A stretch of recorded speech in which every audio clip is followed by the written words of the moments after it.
Communication sites are pages accessible to members of the same company or organization. In this module, you'll discover how to share and configure the permissions with a specific user. You will also see how to access the advanced settings options. If you would like to share a communication site with a user in your organization, you can easily do this by going up to the top right-hand corner of the site and selecting Share Site. You can also access the Share Site option directly from the Settings menu and accessing your site permissions. To do this, I'm going to select the Settings gear above, and if I go down below, I can choose Site Permissions. From the Site Permissions menu, you'll see the option Share Site at the top. From the Share Site, you can choose to add a user by selecting the field and typing in their name. Once I start typing in the name of the user, you'll see them suggested on the left-hand side, and you can select their name, and you'll see below that they've been added to the list.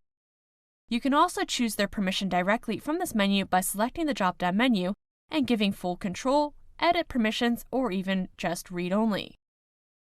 You can choose to send an optional email by selecting the checkbox and choosing to write your message. After you've added all of your elements to share the site, you can scroll down and choose Add at the bottom of the menu.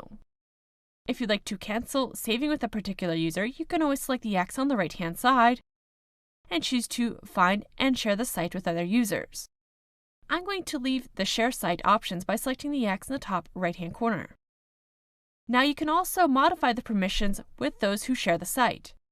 To do this, I'm going to go back down to Site Permissions. And from Site Permissions, if I scroll down to the bottom, you'll be able to see Change Sharing Settings. From the sharing permission, you can choose site owners and members can share files. You can choose site members can share files and folders, but only owners can share the site. If you want to give all permission to the site owner only, you can select the bottom option. You can also choose to allow access request. If you want to turn this option off, you can select the toggle below. Once you've modified your share settings, you can select Save. I'm going to choose Discard for now. Now, once you've shared your site, you'll be able to see the list of site owners, site members, and site visitors. Now, if you'd like to change permissions for a particular user, for example, I would like to remove the site owner permissions, you'll first have to be a site owner yourself. In order to do this, I'm going to select the drop-down menu, and I'm going to change this user to a read-only. And you can see that they've been moved down to the list to site visitors. If I'd like to change the permission and give a user more permission, again, I can select their permission options below, and I can give them possibilities such as edit. Now, if you'd like to go further with your site permissions, you can access the Advanced Site Permissions menu by scrolling down to the bottom of the menu and choosing Advanced Permission Settings. From here, you'll be brought to the older SharePoint interface. From the Permissions menu, you'll notice at the top that you have different tools that you can use to check, as well as grant permissions. If you'd like to check permissions for a particular user, you can select Check. This tool is useful if a user has indicated to you that they're having difficulty sharing or using specific site features. In order to check a permission, all you need to do is type in the user's name, and you can select them from the suggestions below, and then choose Check Now.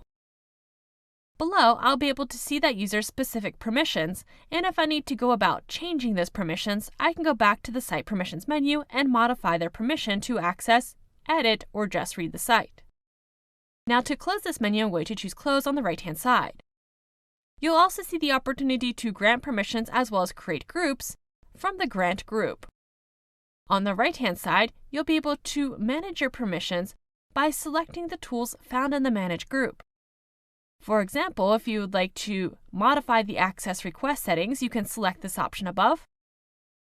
And from this menu, you could choose to allow or to disallow by checking the boxes on the left-hand side. Once you've made those changes, you can select OK in the bottom right-hand corner. And now I've removed the access request settings. Now you can also modify the permission levels themselves. If you want to create a custom permission level, you can select permission levels found within the Manage group. From the page below, you'll be able to see existing levels. If you'd like to remove a level, you can select the checkbox on the left-hand side, and you could choose Delete Selected Permission Levels. In order to add a permission level, you can select the left-hand option.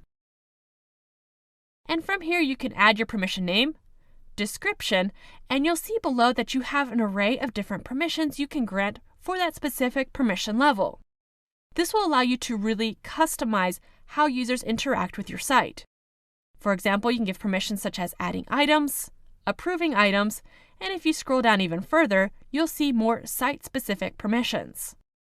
Once you're done making your modifications, in order to create your new permission, you'll need to select Create in the bottom right-hand corner. I'm going to choose Cancel for now. And to return to my site homepage, I'm going to go to the left-hand menu and choose Home.